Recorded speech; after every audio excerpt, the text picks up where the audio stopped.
Welcome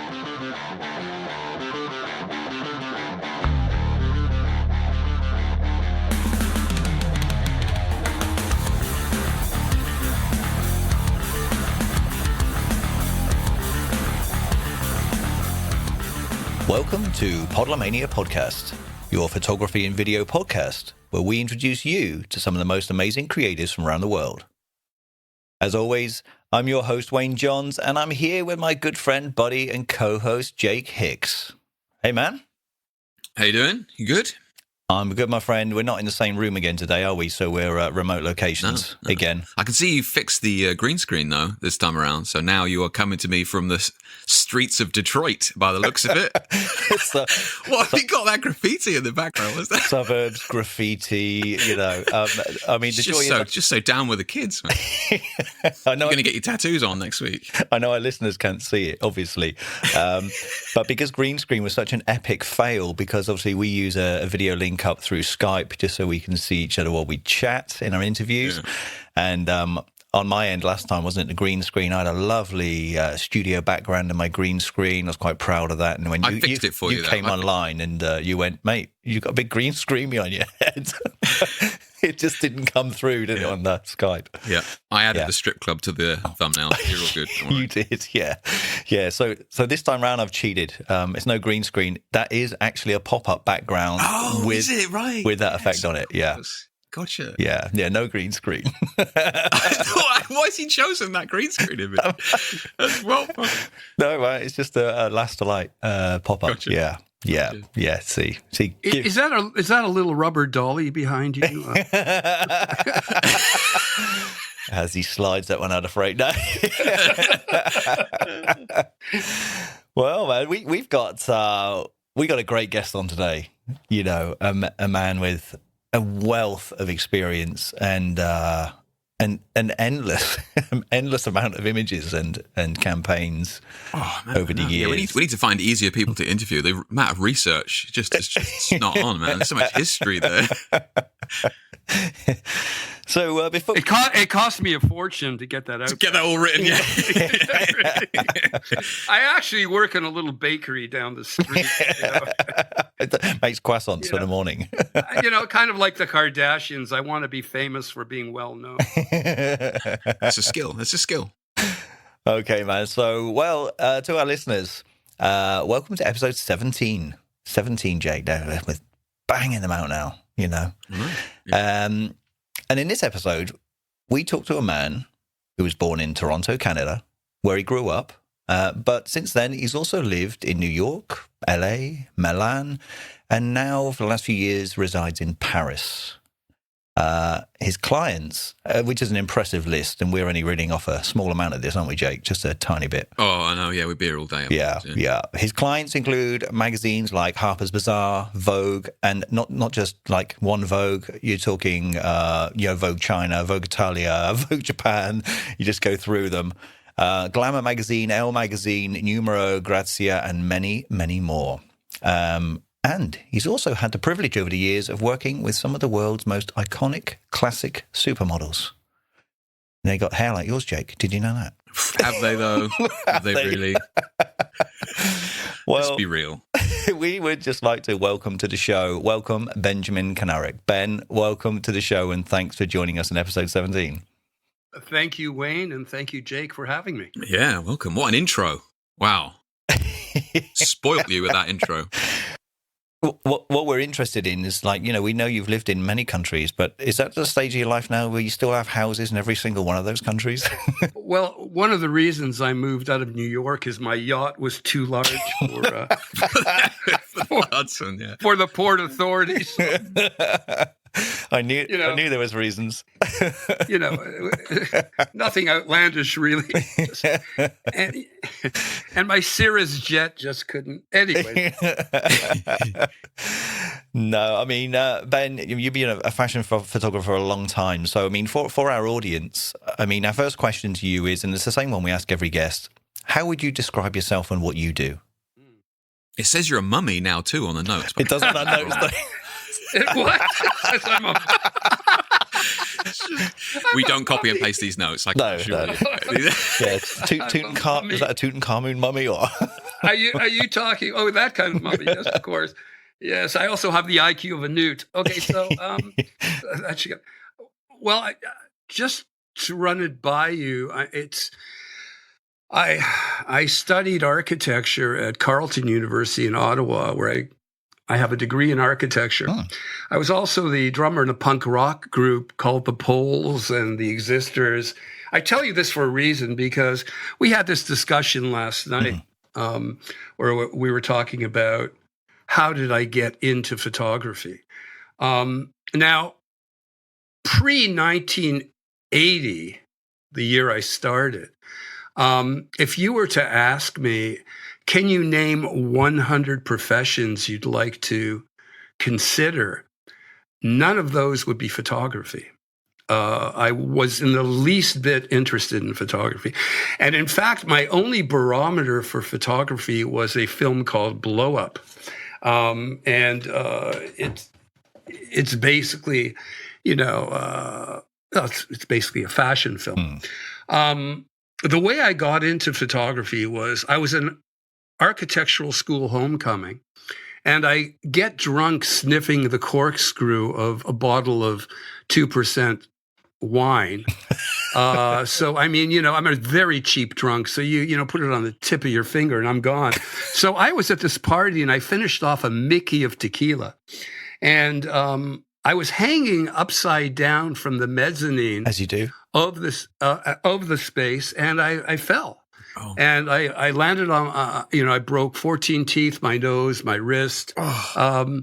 It was horrible. And so, they rushed me to the hospital, and the doctor said to my buddies, hey, if he wasn't drunk, he'd be dead. And I said, if I wasn't drunk, you think I'd be hanging upside down on a mezzanine? So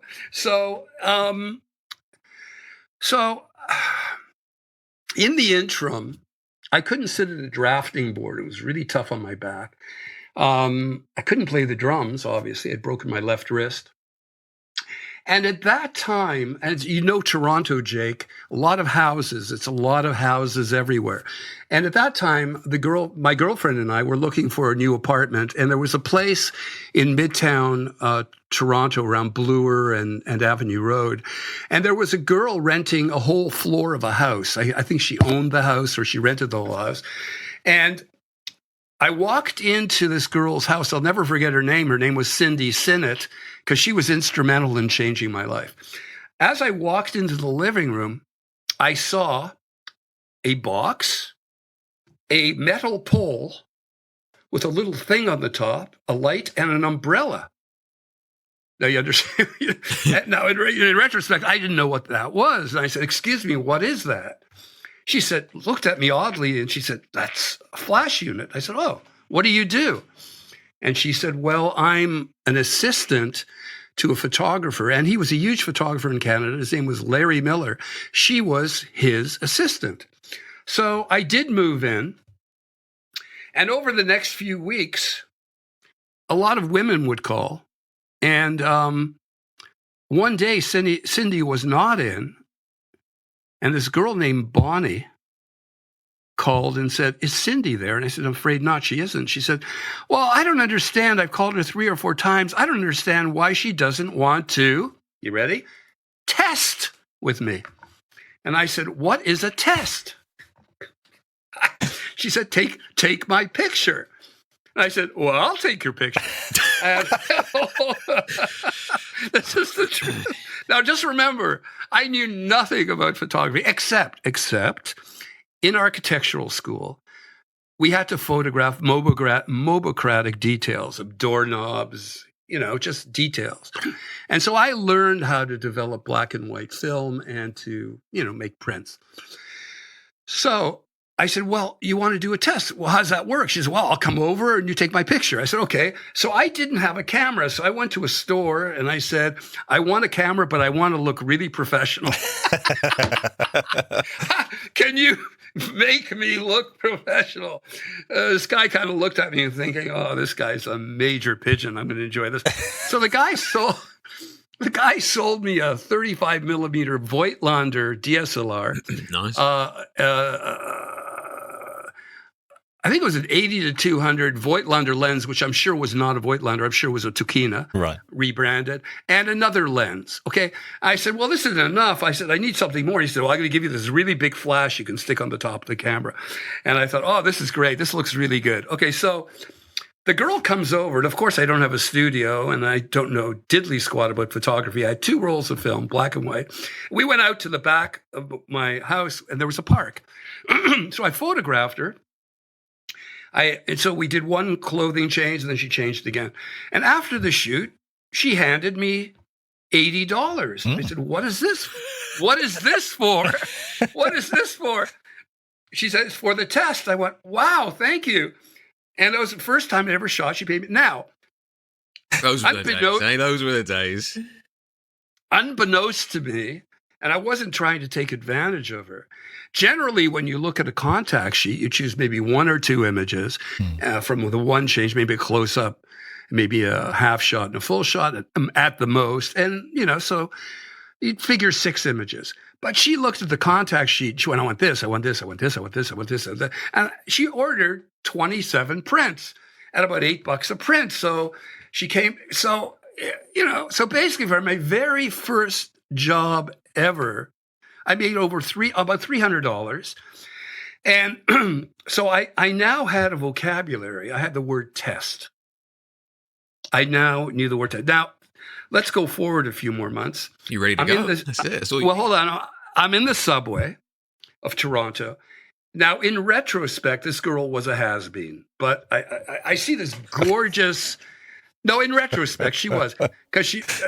But I'm standing in the subway, and there's this maybe 1.80 meter, I'd say 5'11" tall model. I only knew she was a model after the fact, of course, standing there with a portfolio. And I go, oh my God, this girl's gorgeous. And I walk right up to her, and I see she's a model. I see she's got the name of her agency on her portfolio. And I said, are you a model? And she turns around, and I only give you her first name. Her name was Lucid. And she spins around. She says, why? I said, well, I'm a photographer. Fake it till you make it. Hold on. This is just an amazing story. So she jumps into the subway. She sits down, and my tail's wagging. She pats on the chair next to her and says, come sit down. And I go, may I look at your book? She says, yeah. And I'm going through her book, and I'm frothing at the mouth. I'm going, oh my God, this is a real model. Now, in retrospect, guys, they were tear sheets from newspaper stuff. So the print was terrible. But in retro, I knew I didn't know any better. And yes, she was making her living as a model. She was with an agency in Toronto at the time called International Top Models. So I'm looking through her book, and I close her book, and I have that word. I have one word. And I very nervously look towards her, and I say, would you like to test? And she goes, yeah, okay, let's do a test. Wow. And now this was the first. Okay, so my second job ever was a humongous ad campaign that ran for 6 months. Now, this is incredible. So I'm at her place. I say, what do we do? What do we do? What do we have to do? She said, we got to get clothes. I said, well, where do we get clothes? She says, I know a boutique at the Eaton Center, we'll call it. It was called the Kalesh Boutique. So they had a lot of imported designers, blah, blah, blah, blah, blah. And I think they had about 8 or 9 shops in Toronto. So I call up the store thinking that they're going to hang up on me. Certainly, they're going to hang up on me. So I go, hello, may I speak to the manager of your store? She said, well, this is she. I said, hello, I'm a photographer, and I'd like to be able to use some of your clothes for... She cuts me off. She says, come down right away. I go, oh, okay. So Lucid and I go down to the store. Roughly what period are we talking about? When is this roughly? 1982. Wow. Okay. So I go into the store with her, and she says, look, I'm going to let you guys photograph our clothing, but you must shoot it in the Eaton Center, okay? You cannot shoot it anywhere else. I don't know if you visited the Eaton Center at all, No, Jake, but no. yeah, it's downtown. It's a huge complex. So we come back the next day, and without my knowledge, I ended up shooting like Steve Hyatt without knowing who Steve Hyatt was, because anyways, I did all the shots. It's a huge galleria, so there's natural light coming in. So the exposure probably was like a 60th of a second ambient. And I had this huge effing flash on my camera, and I pressed the shutter, and I had these incredible blurry and really tightly in focus images, depending on where the direction of the ambient light was hitting. Now, just quickly, I'll take you ahead maybe 6 months. I lost 50% of every single job I ever got because I could never replicate what I did because I didn't know how I did it.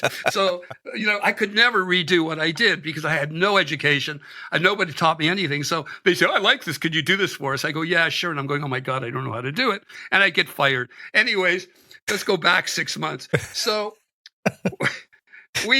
I'm there with Lucid, and I'm taking her picture, and you need to know, I would suggest to you, they're probably the worst photos ever done by any individual anywhere in the world at the time, because it was just, I'm sure it was totally tacky, totally just posed. Everything was fake. It was just all wrong. But anyways, we did the images. They ordered 9 or 10 posters for all of their stores, and they ran one of the images every week in the fashion supplement of the Toronto Star magazine. Wow. Did you know they were going to do this before you? No, that's the thing. No, not at all. So that's what I was saying. Of course, I got screwed. I didn't give a shit, but I got screwed. But Did you get paid? I got paid. Yeah, they paid me not for the advertising. They paid me around $900 for the posters. But I got paid. Yes, but they yeah, it was a total infringement on copyright. So that was my second shoot. And I was the first second shoot ever. And I was the first photographer in the history of Canadian fashion to shoot the #1 model in the world. I had shot Brooke Shields, but I also shot Kim Alexis. And just very briefly, because this is a passionate story, and I don't know if it can happen today. Being that I was an architect, I was able to get a studio in Midtown Toronto. It was a totally empty space. And if you wrote a 3-year lease, if you drew in where your walls were and where you wanted to put in your wall surfaces and your drywall, I should say, they would actually do it for you. And so I had a studio, and I designed it with 3 cyclos. So you could turn around and do a 270-degree panoramic of the space. Nice. So at the time, I was really short of money. I said, Dad, can you lend me some money for some flash units? And I went into this camera store called Toronto Camera, and I went in and I said, I need some lights, and I want it to look really professional. There's that line again. There it is. I didn't know. So they sold me a Norman system. Oh, yeah, God. Yeah, Normans. and I had, Normans. I don't know, 1,200 watt seconds or something, 2,400. Anyways, I started with that. So let me get back to the point. So I'm lying in bed, pondering my life, swallowing magazines, literally, not literally, really taking in as much as I can. I mean, I'm going to stores looking at Vogue and ELLE and Bazaar and Chatelaine, and Chatelaine was the equivalent of Vogue in Canada, blah, blah, blah, blah, blah. And I started learning about stuff, just sucking in as much information as I could. Because the more you know, the more discerning you become, the greater your vocabulary. So I was contacted by a company called Nails and Lashes. And they wanted me to take a photo of a girl holding her hand up to her face. That was going to be a 1/8 page image and TV guide. Okay. 1/8? Yeah, 1/8. 1/8. Well, yeah, it's TV guide. It costs a lot of money. So I don't know if they sell TV guide anymore, but so check this out. This is historic. Now you have to try to put yourself, I want you to empathize and really try to understand the passion.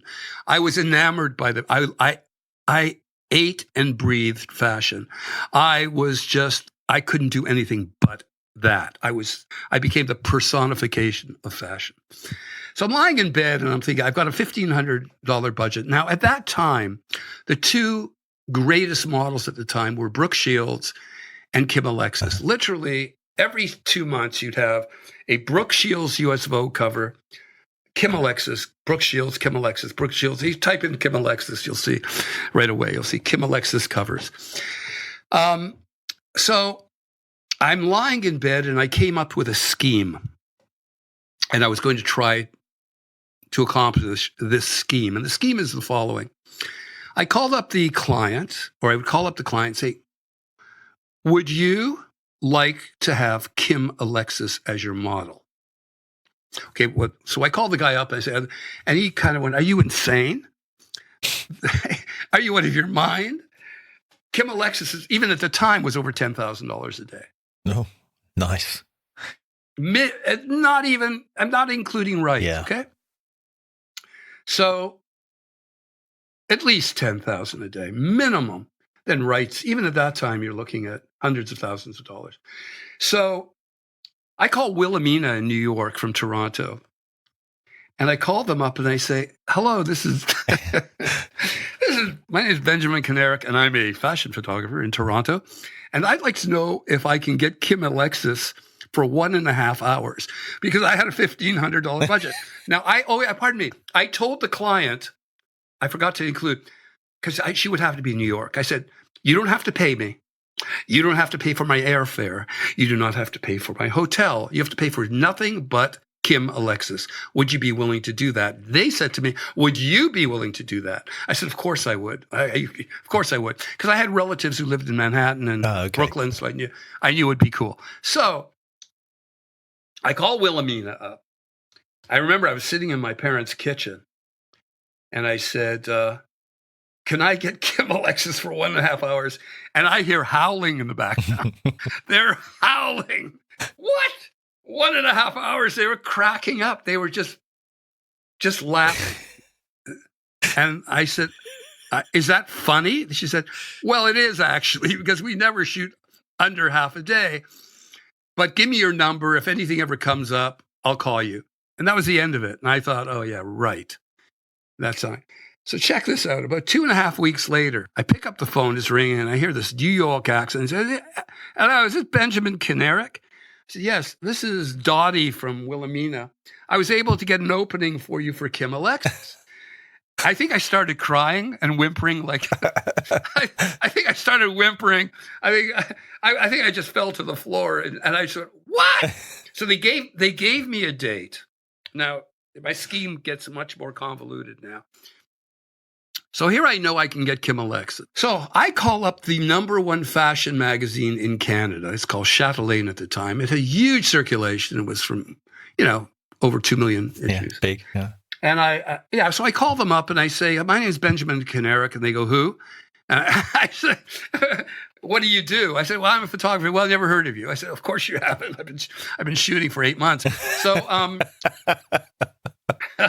so I say, look, I have Kim Alexis for a photo shoot I'm doing for a client. Would you be interested? They said, hold the line, please. I'm on the phone for 5 minutes. A woman picks up the phone. I won't give her full name, but her name. She was the editor-in-chief of the magazine. Okay. Here's what she said. This is paraphrasing. Hans Ulrich Lichtenberg cannot get Kim Alexis. Larry Miller cannot get Kim Alexis. Jerry Smith cannot get Kim Alexis. And who are you? I said, my name is Benjamin Kanarek. And you can't get Kim Alexis, and don't bother us. And she hung up. Wow. Hold on. What's Kim Alexis? They had tried to get Kim Alexis for God knows how many covers. Uh-huh. They couldn't get her. She refused. Okay. So the pretext for my shoot is advertising. Okay. So I get a call about 3 hours later from Wilhelmina, really freaking out. She says, Benjamin, I got a weird call from the editor-in-chief of Chatelaine saying, this guy is calling me up saying that he's shooting Kim Alexis. I think you better take care of him because it's, he's spreading rumors that are not true. And she said, well, it is true. He is shooting Kim Alexis. Okay. So I get a call back from the editor-in-chief, And I got to tell you something. You know the business. John, you know the business, right? It's a 180-degree turn in attitude. Hi, Ben. Hi, darling. Yeah, best friends now. Hi, sweetheart. Yeah. Can you come down? Can you come down to the magazine, and we can start picking out the looks for the cover shoot with Kim Alexis? So let's check this out. Now, listen, I was a totally unknown entity. Now, you need to know how quickly that changed. That's why I moved out of Toronto so fast. Anyways, check this out. So we had an Anne Klein look and a Calvin Klein look. 2 looks, May and June.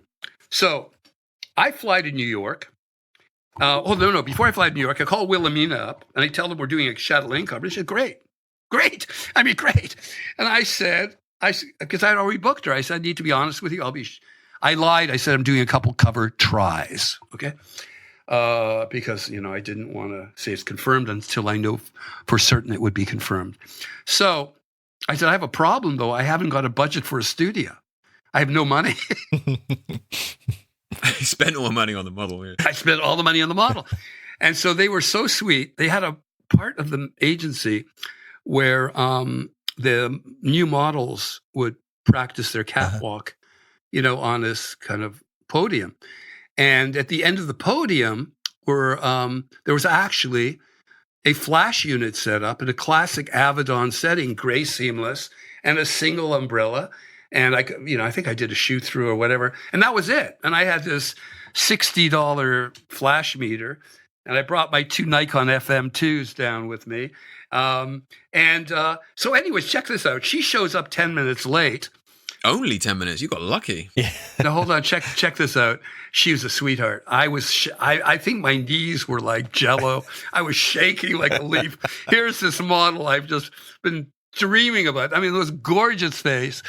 She walks, she said, I'm so sorry I'm late. I said, oh, no, Kim, that's fine. There's no problem, whatever you want.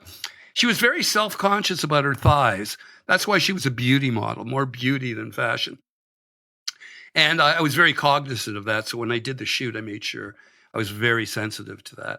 So anyways, check this out, the poor client. The client's paid $1,500. So here's what I did. I think the client got about 90 seconds of the hour and a half. Wow. Because I said, Kim, could you put your hand up against your face? Oh, shit, of course. Yeah, of course. I forgot that's what we were originally shooting. Yeah, I forgot. That's right. Of course, I forgot as well. I'm there to shoot nails. Oh, man. And that's the 1/8 of the A4 in a TV guide. Wait. The client is still alive today, nails and lashes. They're going to sue me. Anyway, so I swear to God, I shot off not 2 rolls, 1 roll of 36 tri-X. Is it? And that was it. It was like, boom, boom, boom, boom, boom, boom. Okay, of the nails, yeah? Of the nails. Right. And then I said to her, nailed it. Oh, no. Smooth. Real smooth, man. Yeah. Okay, thanks, man. Pro speak. So we did the shoot. And lo and behold. How many rolls did you shoot for you? For me? Oh, God. I don't know. Well, that's nice that the magazine gave me the film. So that's a good thing. I think I shot about 8 rolls per change. So I shot 16 rolls. Okay. And yeah, because, in less than 90 minutes. Yeah, well, that's easy. I mean, it was just 1 clothing change. And I was able to get a hair and makeup artist in New York who said, we'll do it for free. It's Kim Alexis. I will give you my firstborn as well if need be. And I'll give you my apartment in Park Avenue. But anyways, so that was it. Anyways, it came out in Toronto. And the thing was, everyone went, who the F is Benjamin Kanarek? And how did he end up shooting Kim Alexis? And that was my beginning. There you go. Wow. That's how I started. Damn, Ben, that's one hell of an intro. I think we can call it there. Thanks very much for coming. Thank you. It's been a pleasure. Nice meeting you. Where do I send the check? I've got to say that is the longest record time of a first question we've ever done. We've got a lot to get through, Ben. I don't want to concern John, I warned you. Yeah, exactly. John, I warned you, John. I want. God. Oh, wow. when you look up the definition of the term "ramble on," there's a photo of me in the dictionary. Perfect. So that was, I mean, so that was your experience with shooting sort of fashion and even the editorial. We're going back 30, 40 years. Yeah, maybe 36 years. Yeah. And obviously, you're still that's predominantly all you're shooting now is still the fashion editorial work for the big editorials now, correct? Fashion, beauty, and advertising. Yeah. What's the biggest change you've seen then in that span? Like, what would you say in terms of the editorial style and what the clients are asking and what the audience are asking for as well? Like, what's the biggest change that you've seen in the industry? The demise of the hard copy magazine. Yeah. Sure. Yeah. So it's print magazine versus digital now. Then is mainstream. Yeah. Yes. Do you think print will fully die? What's interesting? Sorry, pardon me. Do you think print will fully die? Do you think Vogue will stop making print magazines at some point? No, they will never stop making it because that's their window. Mm-hmm. Even if they're losing on that part of the product, they will make it up in their many other ventures like Vogue.com. Vogue.com bought Style.com, so they cover all the major shows. All of the designers are advertising on Vogue.com. But the criteria for working for them is exactly the same. So people shouldn't get miffed. It's basically just a different platform, which I'm sure you guys can appreciate. Yeah. Yeah, it's interesting to say that you still think print will carry on. I mean, it's just getting smaller and smaller and smaller, but you think that it'll still just keep badgering on. People like to have a concretization of reality by touching something. They want to be able to touch the product. Yeah, it's fair. There's a lot of virtual stores that started as virtual stores that realized that a lot of people want to come in and at least see the camera and touch the camera or touch the product. There's that concretization of reality. Once you touch it, your dendrites have been myelinated and it becomes a real thing. Until it becomes a real thing, it's totally obtuse, abstract, and so yeah. I mean, there are stores that are actually opening that started as virtual stores that are now, hard copies. Yeah. No, I think they will stay. But what freaks me out is when I used to shoot, for example, I'm sure you've heard of John of L'Officiel magazine. Yeah. Yes. Mm-hmm. Mm-hmm. Yeah. My ex-girlfriend was the fashion director of French L'Officiel, the head one. That's how I was able to get in. Other than that, I'm sure I was so mediocre I wouldn't have been working for them. But Jake. Yeah, so I hoard myself to the fashion editor.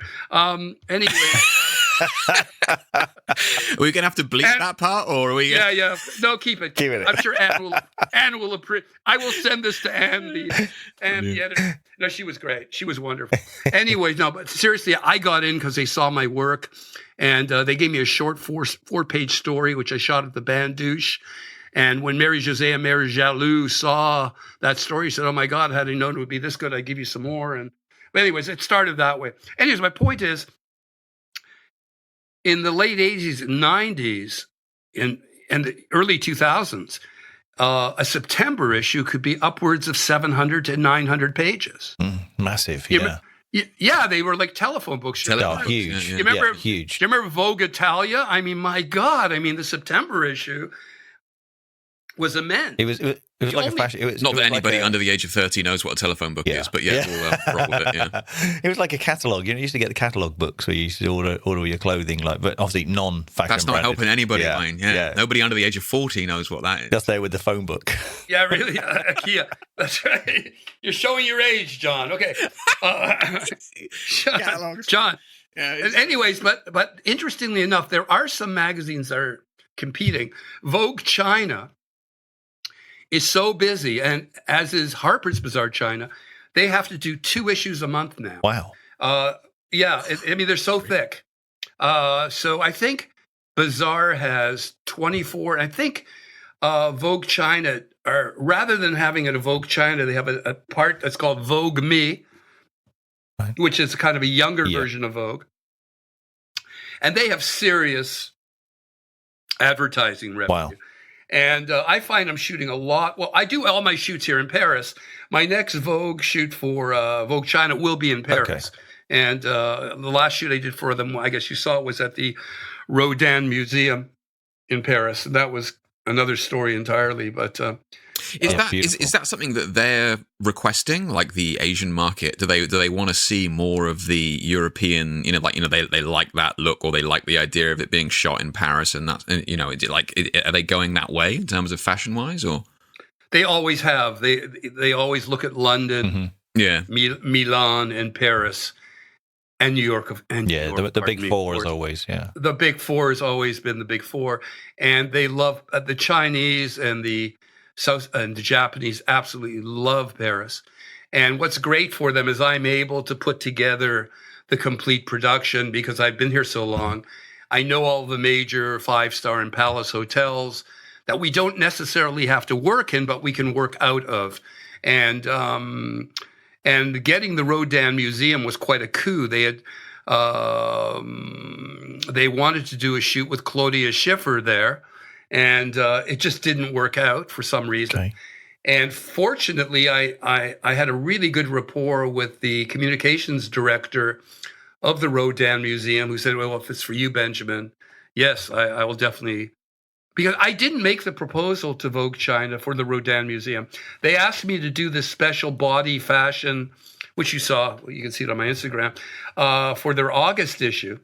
And I was just going to shoot in studio. And I'm thinking, why would I do something for Vogue China that they could shoot in a studio? Absolutely. Anywhere. But anywhere. But that wasn't the only reason. There's a certain stigma with showing skin nudity in the Chinese culture. So that's one of the reasons they opted to shoot with me. But anyways, I was speaking with my wife, and I said, we were talking about possible themes and mood boards, and she said, Ben, do you remember the Rodin Museum? You remember?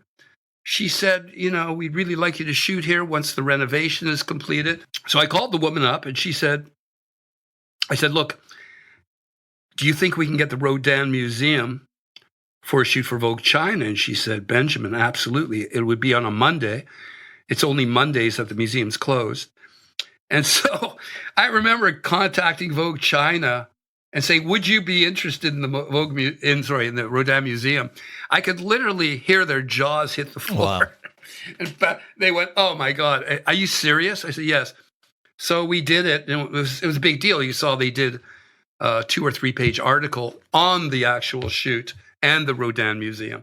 Are you seeing more and more of that? This whole behind the scenes style, getting a look at the shoot and that sort of thing, rather than it was years ago? That's a great question. It's almost a prerequisite. You literally have to do it for all of the shoots. We also systematically will do a 1-minute Instagram friendly video. You say we? Is that on your page or the? Well, I say we because it's my wife who's working with me on a lot. She's not working with me full time. She owns her own. She's partners with a very high end public relations company in Paris. They do beauty brands that you may know of, and that's what she does. But whenever I have a shoot, she's doing a lot of the filming. So Vogue China requesting these BTS, and are they asking you to be videoing the whole thing, or is that in the brief, or are you just doing that as a bonus for them? That's a good question. I think they're requiring it, and if you aren't proactive and offer it, it's changed now, isn't it? Yeah. It's part of it, and I think it's great. I mean, it adds more content. What they do though, which is interesting, in how they time it. For example, there's another magazine. I won't say which one. I can say it's Grazia, but when I do a shoot for Grazia, they're incredibly strict. They will say, you mustn't, under any circumstance, show anything for 1 month after the hard copy has come out. Because they do not want to kibosh the sales of the hard copy magazine. Okay. Because once it hits the internet, people are going, why am I going to buy the magazine? Yeah, exactly. I can, It's tough, yeah. So they're still quite strict on that then, and in their constraints in its usability. Well, in that magazine, John, sorry, Wayne, it's for that magazine only. There are some other magazines. Out of respect, I will never, ever post anything until the magazines come out. And the embargo is lifted. Standard practice, isn't it, really? Yeah. And whilst we're on the subject of shooting and that sort of thing, obviously we have a very varied audience of people coming in from all sort of genres of photography, whether it be architecture or automotive and fashion and that sort of thing. But some people may not know the whole process of a high end photo shoot, like a fashion photo shoot, like you're doing. I mean, you're obviously working for the biggest names out there. Yeah. Like, what is the process? Like, are you touting to Vogue, or are Vogue getting in touch with you and they're going, look, we're going to send you a director and a stylist? You know, can you sort of explain like the whole process of a high end editorial fashion shoot for us? Well, Jake, you obviously have a vocabulary because you asked me the right questions. No, do you know where I'm going with? You actually knew what to ask me. You obviously know something about what I'm doing. It's a great question. Number one, I only do commissioned shoots. I never do submissions. So I will have to be commissioned by a magazine. But there are, as you know, both of you guys, there's always your classic newsletter you send out. You're schmoozing the magazines all the time. You're sending out your newest work. You're sending out a pitch. You're saying, here are the new trends, even though I know they know what the trends are, but I have to have a reason for connecting with these people. That's interesting. Okay, so sorry, if you don't, I just want to unpack that a second. So what you're doing is you have a mailing list of fashion editors in these top magazines. Is that what you're saying? Contacts you built up over the years. I have. Yeah. Well, it changes all the time. Sure. I have a list of all of the editor-in-chiefs, all of the fashion directors, and lesser so of the art directors, because, oh my God, I shouldn't say it. Hold on, let me think about this before I say it. There used to be a time in fashion where you would get your job through the art director and only the art director. Absolutely. Absolutely. Today, many of the art directors are just glorified layout artists, maquettists. And let's get back That's another redacted section of the podcast. That's a whole new episode all by itself. Okay. Yeah. Well, let's go back to your question, though. Okay. So shall I go through the process, and I'll try to keep it under 5 minutes? Yeah. Please. I just found it fascinating that you. Well, I mean, obviously it's obvious to some, but it's and it seems it should be obvious, but you sending out like once a month, like an ideas list or styling ideas. No. It's never once a month. Okay, so Jake. So we have 2 seasons basically. We have fall, winter, and spring, summer. So generally, we just finished up the spring summer collections in Paris. Paris is the last city in the group of 4. So all the models are exhausted. They go home, blah, blah, blah, blah. So all the editors go back to their cities. They've spent 2.5 weeks in Paris, and they start doing their planning for their future 6 months. Mm-hmm. Okay. They haven't yet even come up with themes yet, because they've just seen the looks as they come off the catwalks. And they're all using Vogue.com as their ipso facto barometer for their stylists to see what are the trends. Are the trends big shoulders again? Is it plastic? Is it see-through? Is it computer printed? Is it whatever it is? Okay. So I'm also watching the trends, and I'm being invited to a lot of the fashion shows. So I have an idea of what's going on. So in my own mind's eye, I've compiled what I think are the trends. There may be 10, 15, 20 different directions. That helps you establish themes. Well, we're not going to get into themes and mood boards yet. We're just talking trends. Yep. Okay. So in my mind's eye, also, I'm imagining, I think I know I'll be working with these following magazines, because I have, and until I, do something, major faux pas, I plan on continuing with these magazines. So in my mind's eye, I'm also thinking, which stylist am I going to use if they do not bring their own stylist to Paris? And 9 times out of 10, I am usually using a freelance stylist who is working under the direction of the fashion director in whichever city we're working out of. So if it's okay, so All right. So for my next Vogue shoot, for example, they wanted to do a green story. We had a further discussion. We thought, well, it's being overdone, and it's just, we have to come up with another theme. So I can't get into the details. Yeah, right of now, course. Yeah. But we came. I'm sorry. We came up with a theme. Actually, we came up with several themes.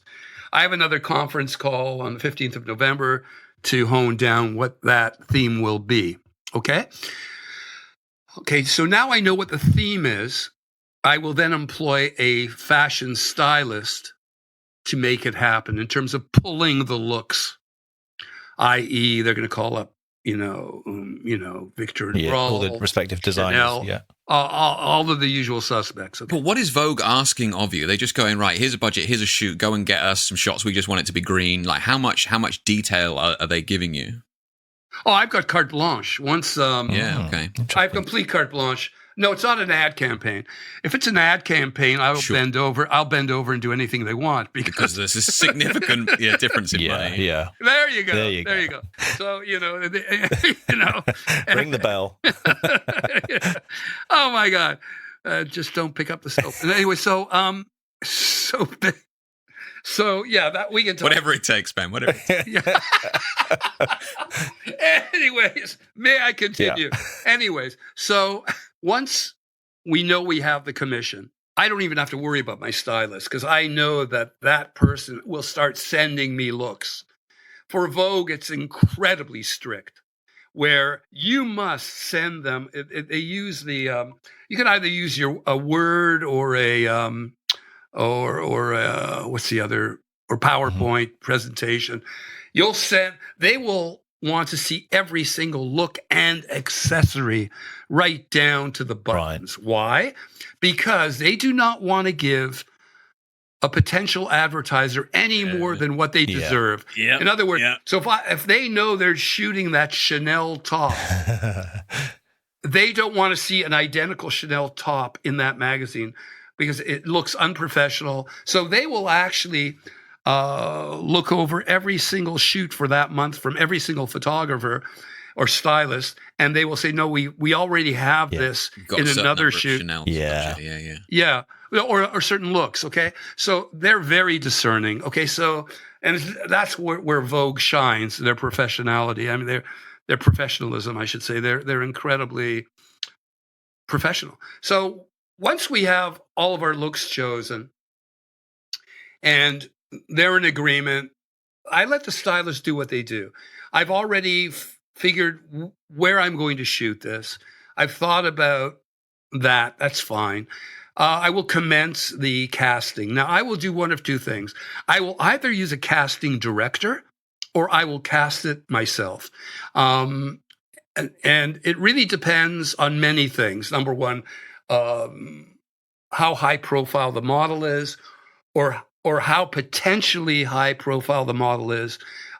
She must be unequivocally with a known model agency. Mm-hmm. I will never, ever work with a model who is not represented by an agency. Even if you've got a lot of Instagram followers. Yes. Okay, let's go back. Well, that's different. Yeah, we can come on to that one in a minute. It's a question. We'll get there in a second because I'm shooting for Numero magazine, and I'll tell you what the criteria was. It's exactly that. Jake, you're a brilliant guy. What can I say? Okay,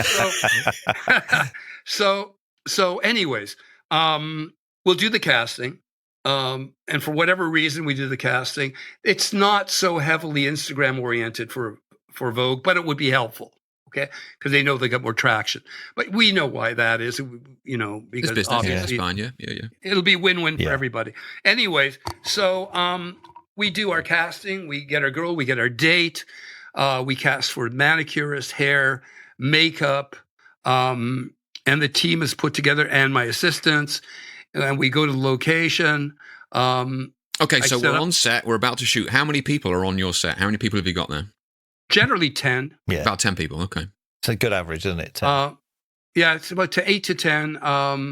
Rarely, unless it's an ad campaign, then we have 655 people who all want to, who all have something to say. They want to put their all in. Yeah, they all want to put in their 2 cents worth, and and that's all about consensus. Yeah. So that's another story. But so, yeah, and then basically we will never look at the images the day or the day after the shoot. I need to rest and not think about it. Interesting. Look at it with a fresh eye, import everything into Capture One, and we start making our selects. We will make 5 to 8 images per change. Usually it's 5. And basically, out of all the images I took, so I'm averaging between 1,200 and 1,500 images per shoot. So generally, and that'll be from one day, yeah. Like for example, for Vogue, I did 10 pages. My last ELLE shoot was a marathon. We started at 9:00 in the morning and we finished at 3 in the morning, and that was 17 pages. Wow. Because they just Jesus. Well, it's not the good old days where I used to do 4 images a day and shoot for 3 days. Those days have gone. Yeah, those are gone. So basically, I won't mention which magazine, but there are some magazines I will only send them my final select. Yeah. Not even a choice. No, fair play. Okay. And they accept it. But no, in most cases for Vogue, 5, and I could close my eyes and be happy with any one of those 5 images per clothing change, which will be a 1 page, because we know we like them all. And what we also appreciate is sometimes the art director will choose an image and will go, hey, that's actually better. It's great to have another point of view in the process, and then it gets published. And just before we carry on, so you're looking for 5 images. Are we looking for like 1 landscape, 1 headshot, like a full body, like got to be showing the feet? Like what these 5? Do they have a certain criteria? Would you have your page layouts given to you prior to shoot anyway? No, we usually propose a page. Okay, wow, that's nice. Nice that you get that opportunity. Yeah. Well, we want that, but if they don't accept it, they'll do what they want. But it's interesting I'd say 7 out of 10 times they respect not only our page layout, but our title. Okay. We actually come up with the title of the story. My last shoot was called Illusions. I basically will, make the choice. And there are some more avant-garde magazines.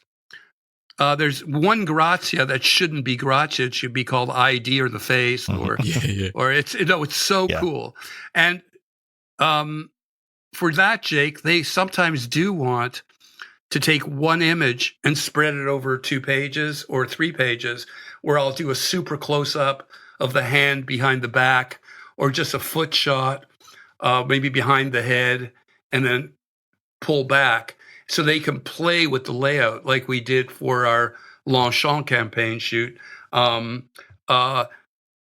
Jake, you're obviously understanding the media to the I'm just interested because obviously that final result can be playing on your mind sometimes when you're shooting. It's like I got to get a landscape shot, and I also have to be aware of the gutter where the 2 pages join. So I'm like, I don't want to put an accessory there and that sort of thing. Okay. Yeah. So for Style Magazine, their criterion is you must always open with a landscape. It's always a double page. Okay, there you go. Okay, they got to they must have that. The hero. Yeah. So on the weekend, guys, when I do post it, it's coming out this weekend. You'll see the double page spread I shot on my XT3 with a 16 millimeter lens. It was super wide angle, and we can talk about gear in a minute. If we have to. I'd like. So we get a lot of Fuji on here. Jake, in response to your question, it's a brilliant question. It shows me how plugged in you are. Really, I'm not paying you lip service when I say that. No, it's great. I said to Wayne yesterday, I'll learn a lot from this interview. It's very smart to be proactive and think about different possible layouts. So it's wise to shoot a headshot, a half shot, full shot, some close-ups, and do stuff. Once you get all that shit together, then when you do your final story, you have a lot of beautiful options to play with. And that's something that even in workshops that I do to attendees, I generally explain to them for just functionality and logistics of when you're shooting. If you start with your wide and then you shoot a 3/4 and a half and then a close and detail, then you have your range of shots from that look, and then you have your options to play with afterwards, rather than just going to shoot a full figure and that being the only image you have. Yeah, exactly. Because you're not shooting a lookbook. I mean, if you're shooting a look, but even lookbooks today are getting a little bit more daring and really raw and in your face, and they want everything to look like an iPhone photo. What do you mean? Do you mean this whole reportage style of shooting that we see in more of? Like, is that what you mean in terms of like this? iPhone 11 sales have just gone up. No, that Jürgen Teller kind of vibe where, I really don't know how to use a camera. I've got my flash on my $80 Canon disposable or some piece of crap like that. And you want it to look as bad as you can make it look. And but that's so real, Ben. That's so real. That's what people want to see. They want to see real people. Well, you know something? Wayne, we were going to talk about this today. Social mores. Yeah. Look, it's in our question list, so we could just naturally flow into it. That's great. Yeah.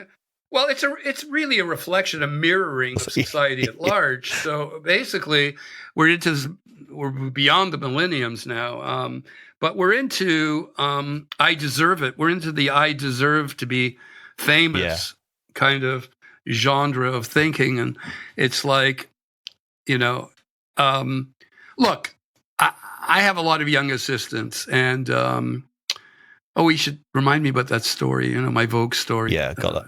About the infringement thing. That's a good one.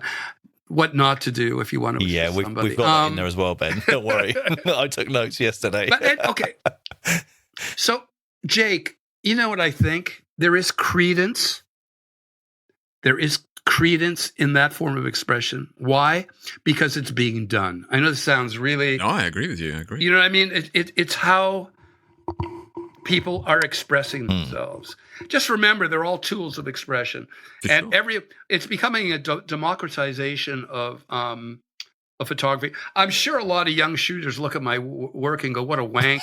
He's so formal. He's so, look at that lighting. Oh, I'm so impressed. Blah. Big shit. Who are you? Big deal. It's like, I'm sure a lot of people are looking at my work and going, yeah, so what? It isn't raw. It isn't, the people are going to say it's not honest, and I believe them to a certain extent, because that's how I see beauty or how I see ugliness. Our job is to keep people informed of what I'm up to. And so my agency will pitch ad agencies for advertising. Magazines, let me just finish this. Magazines hate. Everyone out there, listen closely. Magazines hate to hear from agents. Yes, they do. All right. Now, unless the magazine are formally contacting the agency because they have to, they like to speak with the photographer. There's that human kind of interaction that they like. And that's actually a question that follows on the back of that in our list, Ben. How does a new photographer of today's sort of standard, in today's digital world, get their work in front of a magazine client? I mean, we know it's a lot harder nowadays than it ever used to be. So how do the sort of unknowns get to that stage now? Because everyone's on social media, but nobody's out there knocking on doors, if you know what I mean. Yeah. I really don't know the answer. Maybe do a sex tape. Have to do another one, man. The last one just wasn't good enough. That's harsh. Well, you have to be original. There's some real truth right there. You have to use a sheep or something. Next time, just go the extra mile. Next time I'm buying 2 bars of soap. Greece, men are men and sheep are scared. Okay, so yeah. Anyways, no. I'm watching a lot of my assistants' Instagram pages, and what I am learning from it really is a movement. It sounds really weird. I mean, I really said no. We always have movements. Every decade, there's a movement of music, or maybe even every 5 years of music, the arts. There are movements. There are waves, and the wave seems to be what Jake has described, and that is the non-formal,